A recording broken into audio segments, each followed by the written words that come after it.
Kampung Pulo mangrupikeun kampung tradisional anu aya di Desa Cangkuang, Kacamatan Leles, Kabupaten Garut. Numutkeun carita rakyat, baheula masyarakat Kampung Pulo janten mayoritas agama Hindu. Nanging sabada dongkapna Mbah Dalem Arif Muhammad ka daerah ieu, sadaya masyarakat Kampung Pulo lebet Islam. Dongkapna Mbah Dalem Arif Muhammad kusabab anjeunna ngalaman gagal dina nyerang ka Walanda. Anjeunna teu karasa uwi deui ka Mataram kusabab era sareng sieun ku Sultan Agung. Akhirna dina abad ka-17 Masehi, anjeunna milih cicing di daerah Cangkuang sareng mimiti nyebarkeun agama Islam ka masyarakat Kampung Pulo dugi kapupus sareng dimakamkeun di Kampung Pulo. Mbah Dalem Arif Muhammad ngagaduhan 7 murang kalih, di antawisna genep mojang sareng hiji lalaki. Patali sareng ieu di Kampung Pulo ngan genep imah tradisional anu diwangun silih pengkolan, 3 imah di Kenca sareng 3 imah di Katuhu, ditambah hiji masjid tempat ibadah anu ngalambangkeun putra Mbah Dalem Arif Muhammad. Ayeuna Kampung Pulo diwangun ku genep kapala kulawarga anu pendudukna 23 urang, sareng penduduk maksimum teu tiasa langkung ti 20 genep urang. Sistem warisan mangrupikeun imah tradisional anu dipasihkeun ka putri pangkolotna.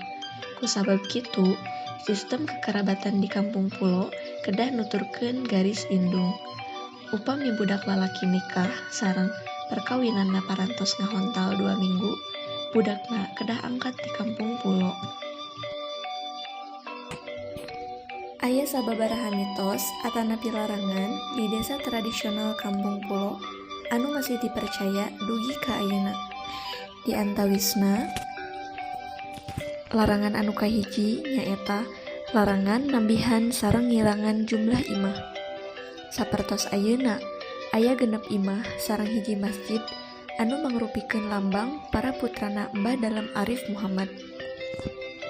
Penerusna anu nempatan imah tradisional ieu kedah titurunan sareng putri pangkolotna tiap kulawarga dina bentuk kulawarga batih, nyaeta unit hubungan anu diwangun ku bapa, indung sareng murang kalih.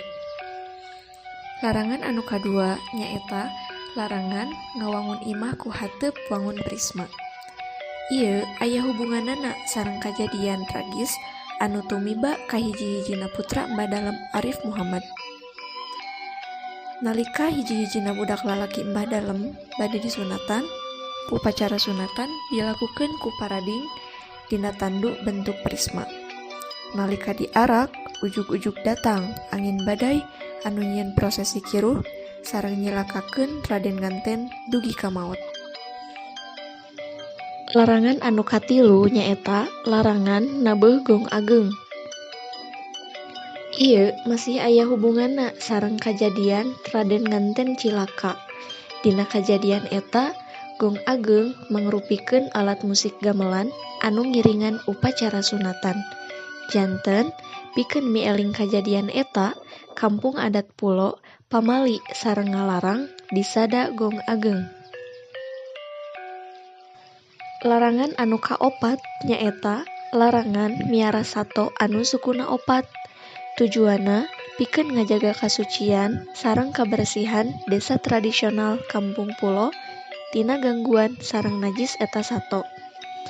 Pangecualian pikeun ucing, aya hubunganna sareng kapercayaan yen sato ieu mangrupikeun sato anu dipikaresep anu dipikanyaah ku Kanjeng Nabi Muhammad.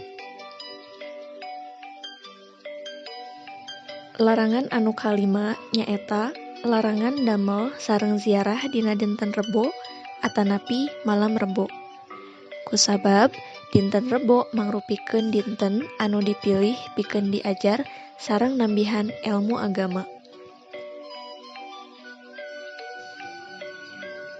Sok sanaos warga Kampung Pulo parantos ngagem agama Islam, namun aranjeunna henteu ninggalkeun tradisi Hindu.